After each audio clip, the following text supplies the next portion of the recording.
Hello，大家好啊！歡迎嚟到 DW 網上健康平台，我係今晚嘅主持 Alice。我哋 DW 網上健康平台已經嚟到第五季啦，今日係今季嘅第六集。DW 網上健康平台致力推動每個家庭起碼要有一位家庭成員走出嚟，主動關注家人嘅三餐營養啦、情緒健康、睡眠質素同埋生活方式，從而改善一家人嘅健康質素。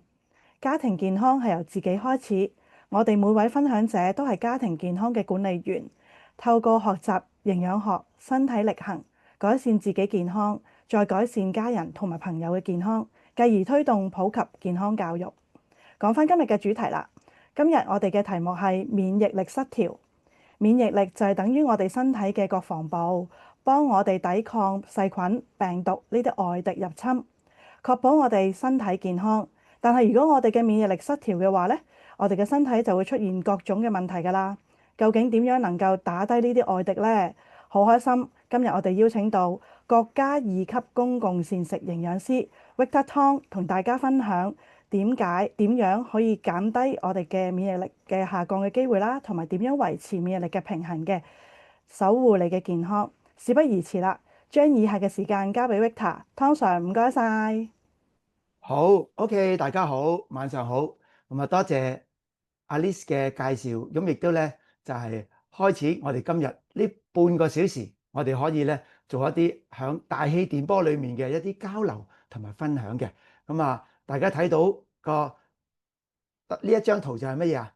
學習好營養，預防冇有怕。咁我相信咧，大家咧都係有呢一種嘅態度，然後咧今日咧出席今日嘅網上學習嘅。好，咁啊，好，事不宜遲，咁啊，同大家咧有一啲嘅自我簡單嘅介紹啦。咁包括咗我本人啦，咁我自己咧就係一個國家二級嘅營養師。咁最重要咧就係喺嗰個嘅學習嘅過程裡面咧，其實我自己本身係一個工程嘅人員嚟嘅。咁但係咧，亦都因為曾經失去健康，所以自己亦都係喺營養嗰方面咧。得到一啲嘅樂趣、興趣同埋健康咧，得到大大嘅改善之後咧，咁我就開始響十幾年前咧，就係真正踏入營養健康呢一個嘅 area 呢個嘅範疇裏面。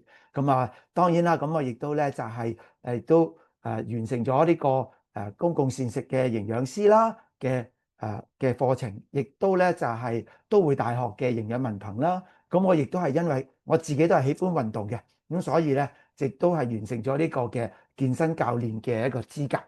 咁啊，最開心一樣嘢咧，就係能夠幫助到好多身邊嘅朋友咧，改善佢哋嘅亞健康狀態。特別今日嘅題目咧，就係講關於點解我哋嘅身體會有一啲叫過敏性嘅反應，或者我哋嘅身體一啲我哋叫做大家試諗一下自身嘅免疫力重唔重要啊？非常重要。特別回想翻響4、5年前，當其時發生嘅就係全球嘅 Covid 嘅問題呢一個影響緊全人類啊，可以咁講。咁我哋今日咧就將呢一個嘅面紗咧去打開嚟，然後咧睇下點樣去改善我哋嘅免疫能力，能夠一步一步咧係朝向健康嘅人生。好，咁啊當然啦，喺呢一張圖上高咧，大家會睇到啦，就係大家睇到咧。就係一個我哋叫做免疫嘅系統。免疫嘅系統咧，其實咧係包括咗有幾方面嘅。首先，我哋係預防一啲嘅外敵啦，喺中醫嚟講咧叫外邪啦，預防一啲感染啊咁等等。咁啊，另外咧仲有點樣啊？通過咧去改善我哋嘅免疫系統咧，係能夠預防到老化啦，同埋一啲疾病嘅感染嘅。咁再加上啦，就係喺我哋能夠維持好我哋嘅免疫系統呢個咁重要嘅一環嘅時候咧，我哋嘅身體咧亦都得以咧係維持一個健康嘅高水平。另外，大家有冇聽過一啲叫做咩啊？我哋叫做抗體，就係我哋嘅子彈啊！冇錯我哋身體咧係好聰明嘅，會製造抗體出嚟咧，去對抗一啲外來嘅一啲嘅物質，或者我哋叫做病毒或者細菌。亦都更重要嘅就係咩咧？我哋有個偵察系統嘅，就去判斷究竟身體有冇一啲嘅異物。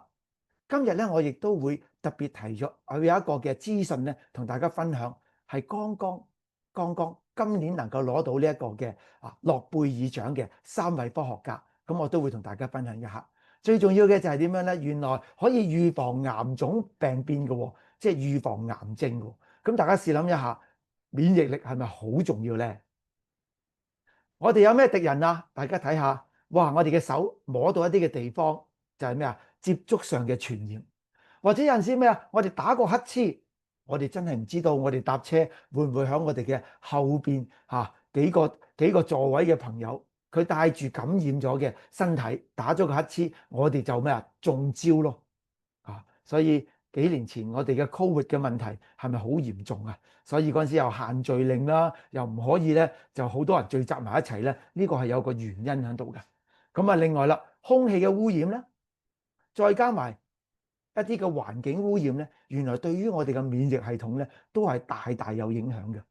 我哋試諗一下，我哋嘅飲水呢啲，大家睇唔到中間咧有啲水管嗰啲係食水管嚟嘅，各位，唔係排水管啊，亦都唔係一啲我哋叫做污水喉嚟，唔係，係食水管嚟㗎。原來咧，因為過往香港嘅食水管咧，基本上都已經有60歲到80歲，佢哋嘅舊嘅技術都係以銅管或者鐵喉為主嘅。咁所以咧，出現咗呢啲咁嘅問題咯。咁會唔會影響到我哋嘅免疫系統啊？絕對會㗎。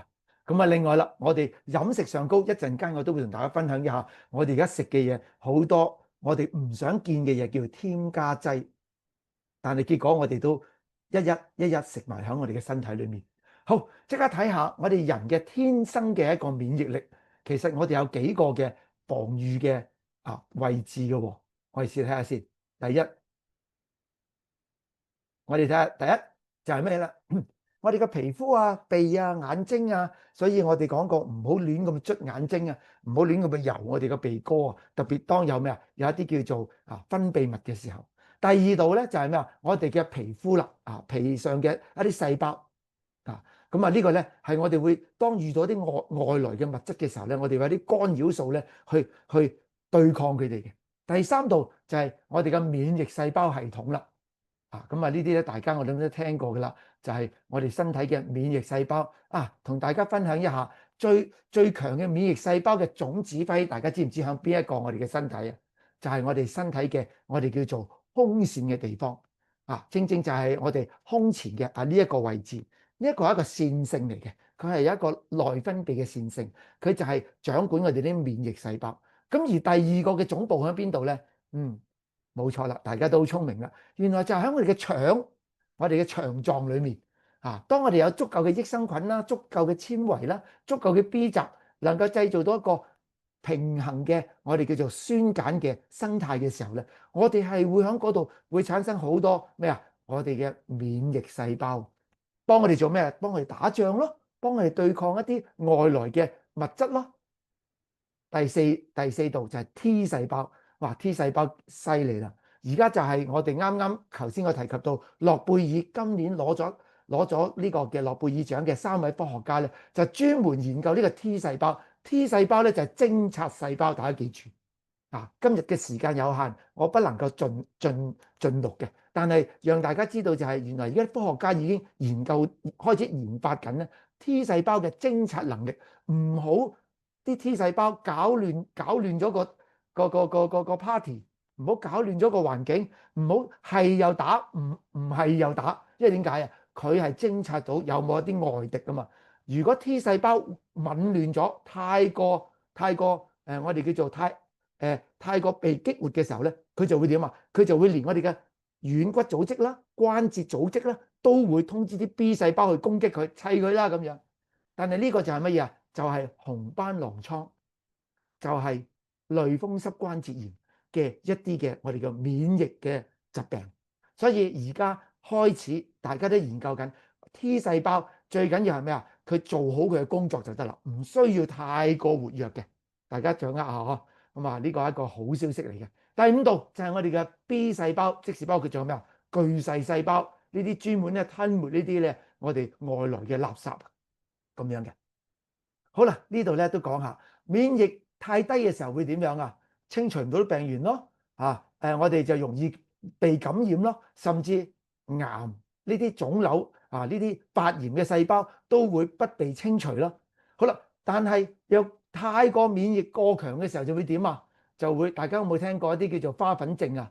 一啲少少嘅包括即係或者塵蟎啦，正常地係唔會受影響嘅。但係如果嗰個免疫過強嘅時候咧，又係 T 細胞太過敏鋭嘅時候咧，佢就會搞到咧我哋將呢啲咧呢啲通常日常出現嘅情況咧，佢都會當打仗啦，唔係開子彈啊，佢哋掟手榴彈啊，掟核彈啊，呢啲令到我哋嘅身體咧，其實我哋係會身體機能受到影響，受到破壞。好啦，大家睇唔睇到啊？自身免疫嘅疾病就係咩咧？就係我哋講緊唔能夠過高嘅，最緊要就係平衡亦都唔好過於敏鋭。過於敏感咧，就會有過敏嘅問題啦。頭先都講咗，所以我哋係追求一個平衡嘅身體、平衡嘅生態。好啦，大家睇唔睇到啊？而家我希望呢張圖大家睇到係咩咧？流感嚟緊嘅啦，大家有冇留意到今日咧開始有少少涼意？琴日都好熱下嘅，但係今日開始有啲涼意。收咗太陽之後，特別有啲涼風嘅，即是話咩啊？我哋係時候咧要添加啲衣物啦，唔好咁容易着涼咯，因為流感正在嚟緊啊！呢一張圖咧係3張圖組合埋嘅。簡單嚟講，第一，香港人多唔多北上啊？請問多唔多人係喺啲人煙稠密嘅地方度走動㗎？多。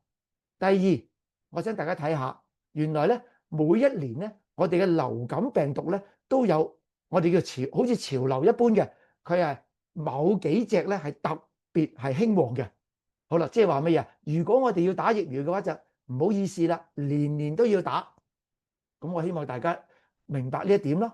第三，原來真係就算係流感會足以產生併發症咧，好不幸地啦之前大 S 呢位咁出名嘅名人咧，都因為呢個併發症咧而猝死。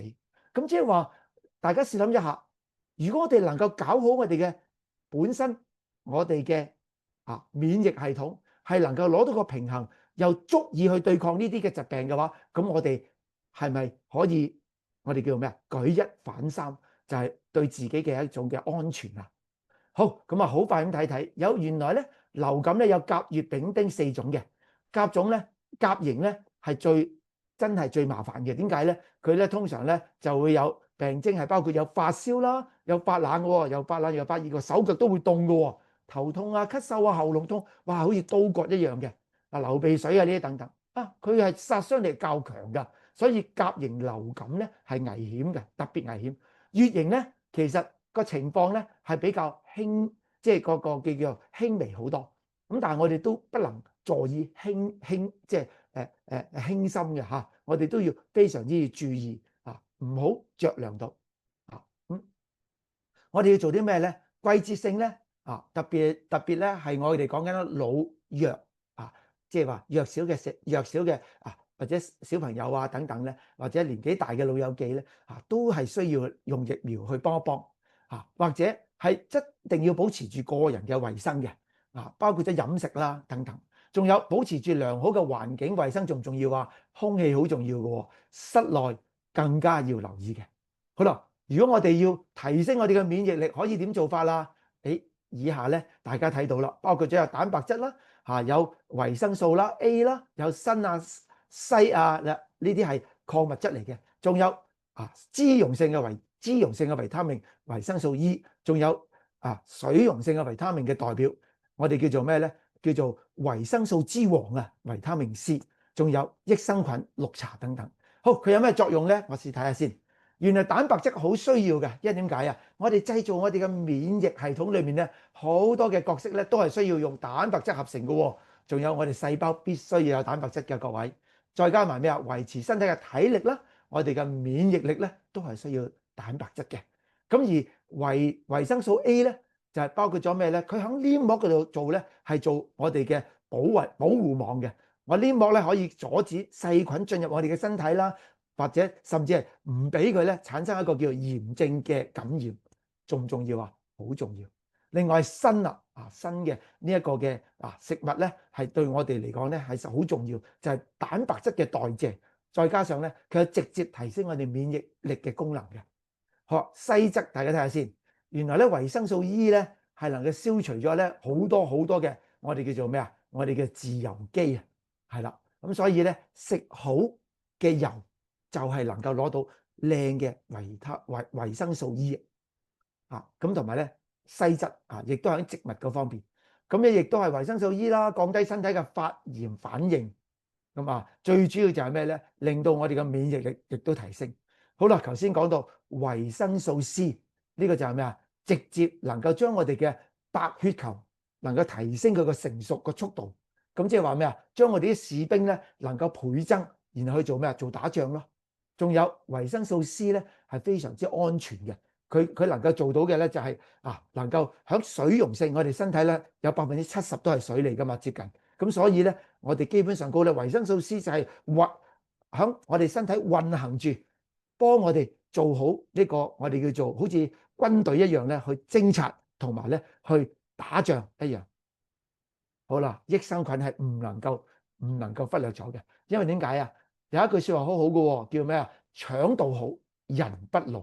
其實呢個咧，亦都係反映到一樣嘢咧，係提升我哋身體嘅一個我哋叫響個黏膜組織裏面咧，能夠提升到嗰個叫免疫系統嘅。再加上咧就係預防到嗰個叫腸漏症啦，亦都係響我哋簡單嚟講就係細菌會唔會進入我哋嘅人體咧？其實我哋嘅腸臟係好重要嘅，因為唔好忘記我哋除咗病從我哋記唔記得我哋如果有病從口入啊嘛，記唔記得？但係另外我哋仲有另外一個出入口嘅喎，益生菌咧就喺腸道嗰度咧做好把關。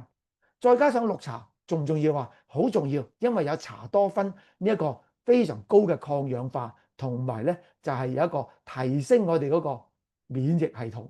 仲有我哋嘅身體嘅皮膚，頭先我講過，喺第一、第二級嘅我哋嘅免疫系統嘅保護罩上高咧，就係我哋嘅皮膚健康好重要特別各位女士，綠茶係能夠幫助我哋更加令到我哋嘅肌膚更加係有彈力，更加係幼嫩嘅。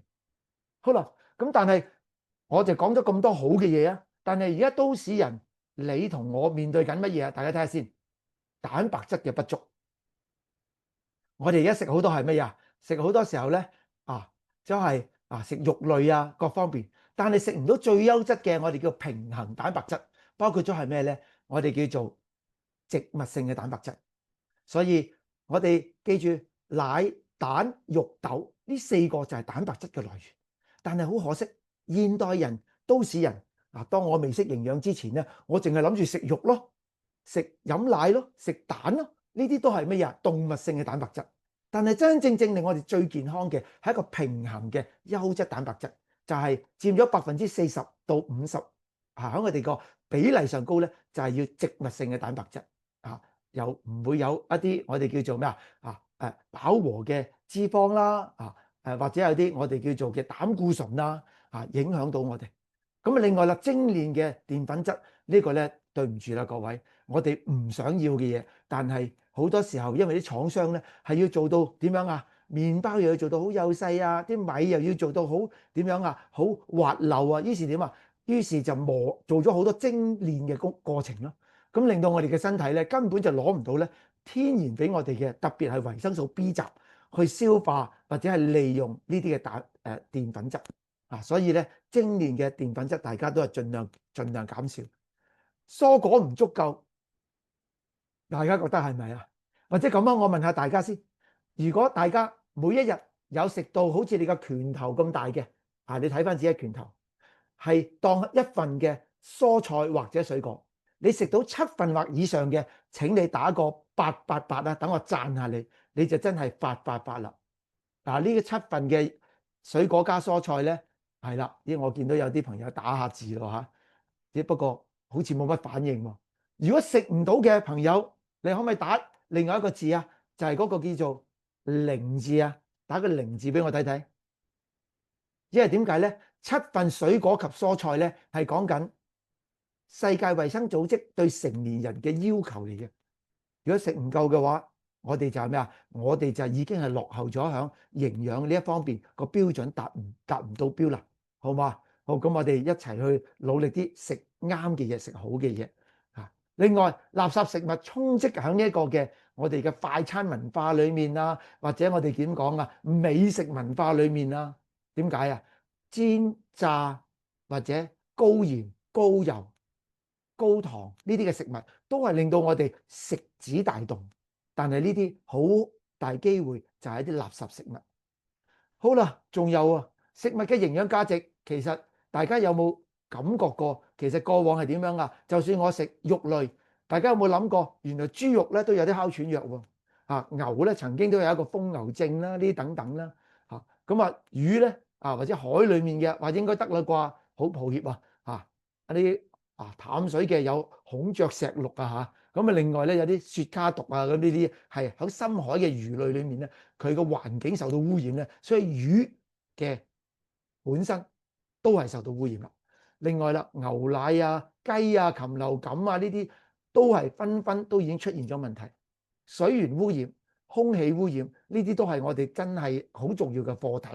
咁我哋就點啊？做好我哋自己嘅本分，學好營養呢樣嘢，好唔好啊？另外咧就係土壤嘅流失啊，或者嘅質素下降，好多時候點樣啊？哇！我哋叫做用到佢盡咯，啲土地咧非常貧瘠咯，咦唔夠肥料喎，唔夠養分喎，咁點啊？用化肥咯，用農藥咯去驅蟲咯，呢啲都係一貫而家我哋叫食物工業嘅做法，所以真係影響對我哋嘅健康係好大嘅。好啦，我哋睇下先，其實呢一個營養補充嘅觀念咧，一早我哋已經好清晰啦。咁呢個咧，亦都係包括咗世界衛生組織啦，同埋呢一個嘅哈佛大學咧，都做咗研究，即係話如果我哋想一個保持住一個好嘅身體嘅狀態咧，其實營養補充嗱，但係我強調一點，請大家唔好本末倒置，唔係話食咗一粒粒嘅營養素咧，咁就食少咗蔬菜水果。或者一啲我哋叫做優質嘅食物，而係我哋盡我哋嘅能力食好咗先，係啦。咁然後咧，我哋按每一個人嘅需要，或者你可以同你嘅營養嘅顧問或者營養師咧，大家傾談一下，做一啲嘅健康諮詢，睇下有冇需要係增加啲乜嘢嘅量嘅營養食品，好唔好啊？好，好快睇睇維他命 C 先。咁呢張圖咧，大家睇到啦，原來咧就係咩抗氧化劑啦，呢個係維生素 C 個作用。另外參與呢個咩左旋肉鹼嘅代謝呢啲咧都係令到我哋咧脂肪細胞咧得以用咗佢嘅。咁再加上咧係能夠，大家有冇聽過維他命 C 咧加埋呢個一啲嘅氨基酸咧，就係製造咗咩骨膠原或者叫膠原蛋白，都係喎。對我哋嘅皮膚有冇幫助？絕對有幫助。對我哋嘅關節有冇幫助？絕對有幫助。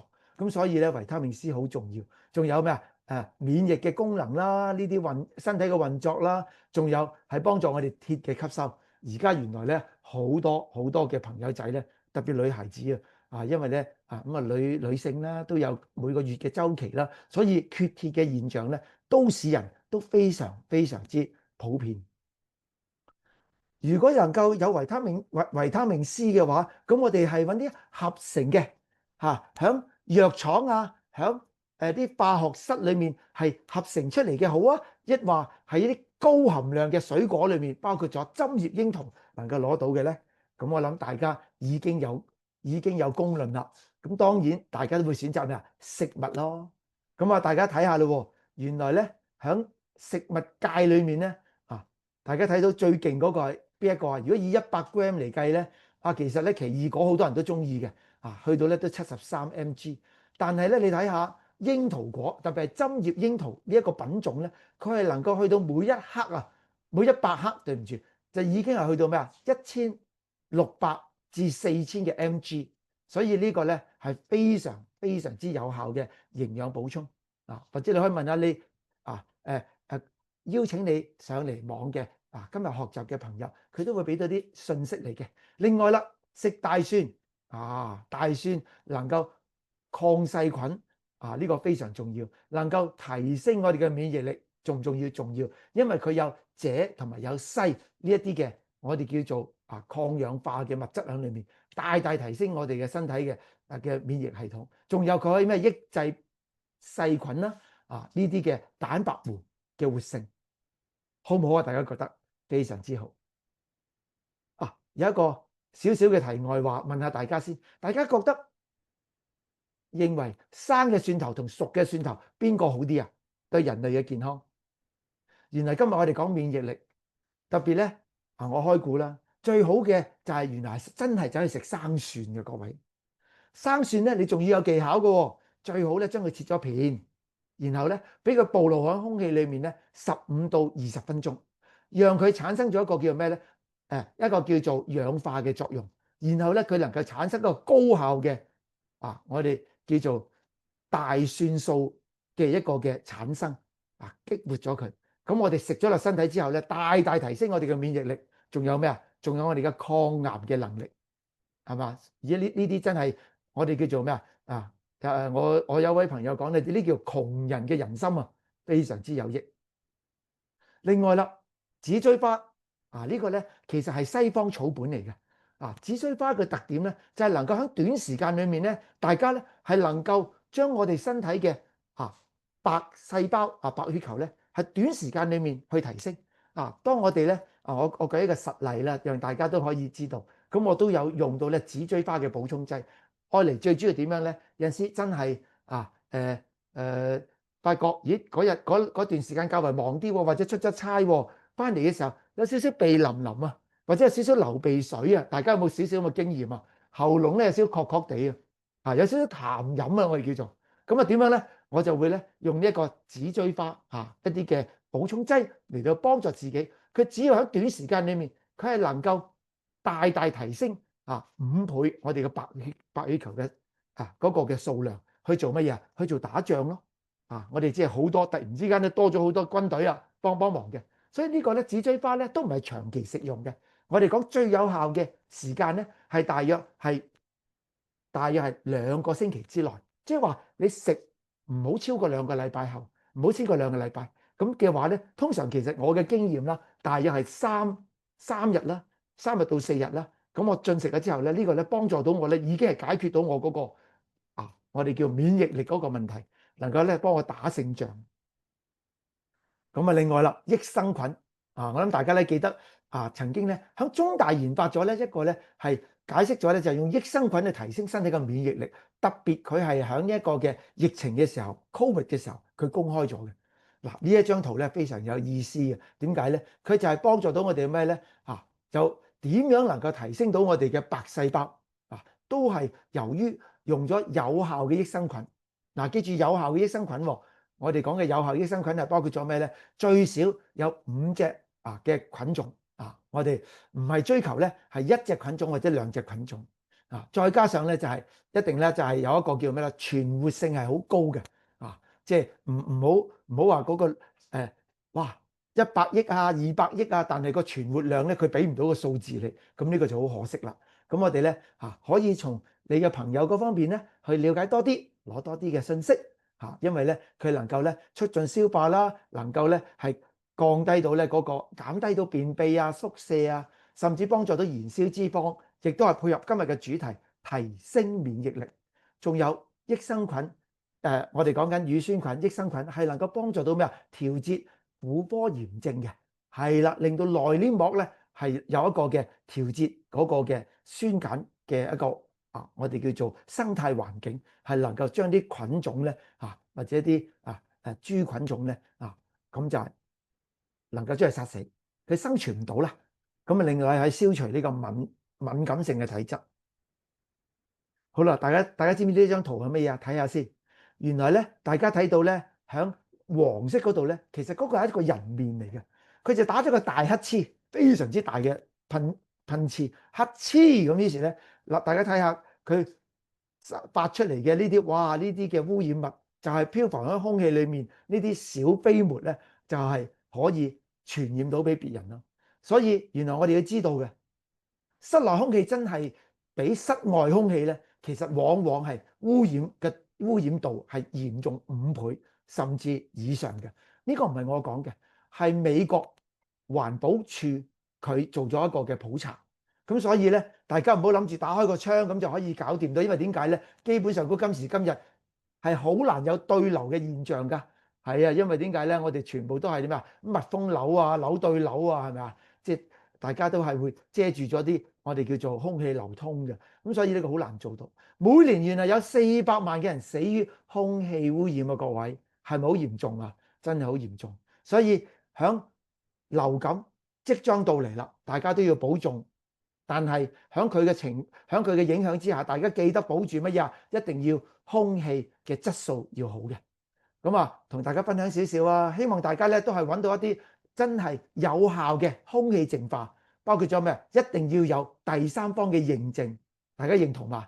又唔係淨係純粹賣花讚花香咯，仲有嗰個嘅一定要個比率咧，一定係要好靜嘅，讓我哋休息嘅時候，喺屋企嘅時候咧，唔會受到呢啲嘅我哋叫做開咗部空氣淨化機咧，就好似去咗工廠咁，哇！影響到我哋休息。呢個就唔係一個最好嘅選擇啦。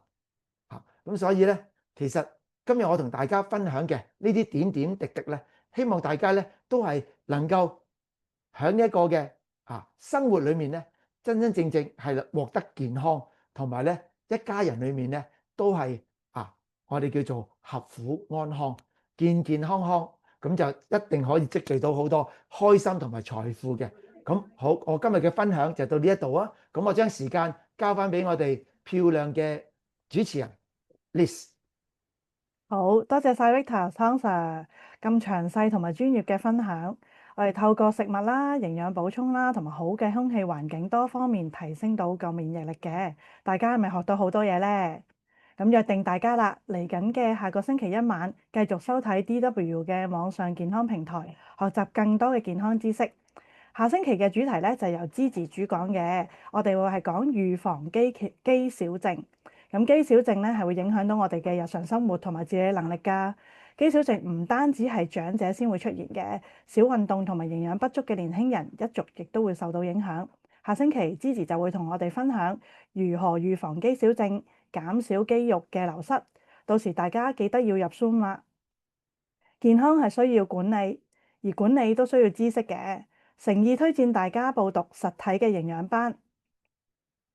嚟緊10月23號，營養班嘅課題咧就係抗衰老，主講者係 Francisca，佢會講如何抗衰老，同埋點樣透過健康嘅方式延緩或者甚至逆轉衰老嘅。同時亦都建議大家可以聯絡翻介紹你嚟睇我哋 DW 健康平台嘅朋友，做翻一個健康諮詢，了解翻自己嘅身體狀況，了解翻如何透過營養令到大家身體更加健康。今晚嘅時間差不多啦，多謝大家，下個星期見，拜拜。